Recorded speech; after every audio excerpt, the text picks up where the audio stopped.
আসসালামু আলাইকুম। আজকে বাংলাদেশে ঈদ, তাও আজকে আমার এত মনটা খারাপ ছিল।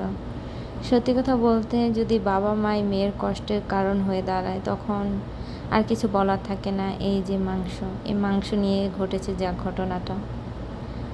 সো আমার বাবার বাড়ি আর আমার শ্বশুর বাড়ির মধ্যে একটু ভেজাল চলছে। সো আমি জানতাম না যে আমার বাবার বাসা আমার শ্বশুর বাসার থেকে আমার বাবার বাসায় মাংস পাঠানো হবে। আর সত্যি কথা বলতে যদি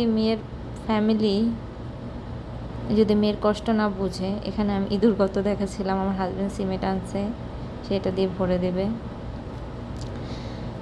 সো বলতেছিলাম যে মেয়ের ফ্যামিলি যদি অহংকারী হয় বা মেয়ের ফ্যামিলি যদি শ্বশুর বাড়ি একটু নিচে না হইতে পারে না, তাহলে মেয়ের কপালে সত্যি অনেক কষ্ট থাকে।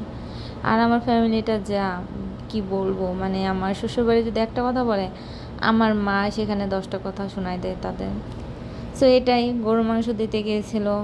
সো আমার বাবা বলে দিয়েছে মাংস, আমরাও কিন্তু কুরবানি দিয়েছি আলহামদুলিল্লাহ। মাংস দেখে বলে আমার সব বাবার বাড়ির মানুষ বলতেছে, আমার বাবা বলতেছে মাংস কেন আনছেন, মাংস রাখবো না বা এসব কিছু।